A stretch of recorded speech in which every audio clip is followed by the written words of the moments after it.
మనము ఒక Bible game ఆడబోతున్నాం. ఆ గేమ్ ఏంటంటే నేను కొన్ని వచనాలు చెప్తాను బైబిల్లోంచి. ఆ ఏ రెఫరెన్స్ అయితే చెప్తానో ఆ రెఫరెన్స్ మీరు చదివి అందులో ఉన్నటువంటి వస్తువు తీసుకురావాలి. అందులో ఉన్నటువంటి వస్తువు తీసుకొచ్చి ఆశకి ఇవ్వాలి. అది రెడీ? అది హ్యాపీ? ఎస్. కాబట్టి మట్టన్ ఉందనుకోండి, మట్టి తెచ్చి ఆశకి వేసేకండి, చేతికి ఇవ్వండి. ఓకేనా? ఎందుకంటే కొన్నిసార్లు అవకాశం ఉంటుంది. గడ్డను ఉందనుకోండి, గడ్డికి వచ్చి ఏదైనా కానీ చేతిలో పెట్టాలి, అది కూడా కుడి చేతిలో పెట్టాలి.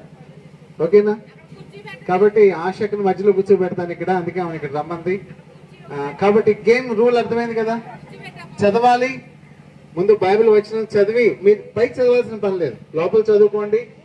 అందులో ఏముంది అనేది చూసి ఆ వస్తువులు గమకం తీసుకొచ్చి ఇవ్వాలి. అందులో ఏమంటారు, ఆ వచనంలో ఉన్నది ఏదైతే మీరు తీసుకొచ్చారనుకోండి, కరెక్ట్ గా వింటున్నారా? అందులో రాస్తుంది మీరు తీసుకొచ్చి ఇస్తే మీకు 2 పాయింట్స్ ఇవ్వబడతాయి. ఒకవేళ అందులో రాసింది కాకుండా ఏదైనా తప్పు తీసుకొచ్చారనుకోండి, బైబిల్ తప్పుగా చదివినా తప్పుగా తీసుకొచ్చినా అప్పుడేమవుతుందంటే -1 మార్క్ పడుతుంది. కాబట్టి మన మధ్య స్కోర్ బోర్డు కీపర్ చెర్రీ ఉన్నారు, గట్టిగా చెప్పలు కొడదాం, అభినందించిన ఒకసారి. ఎవరు అభినందిస్తే వారికి ఎక్కువ స్కోర్ వస్తాయి.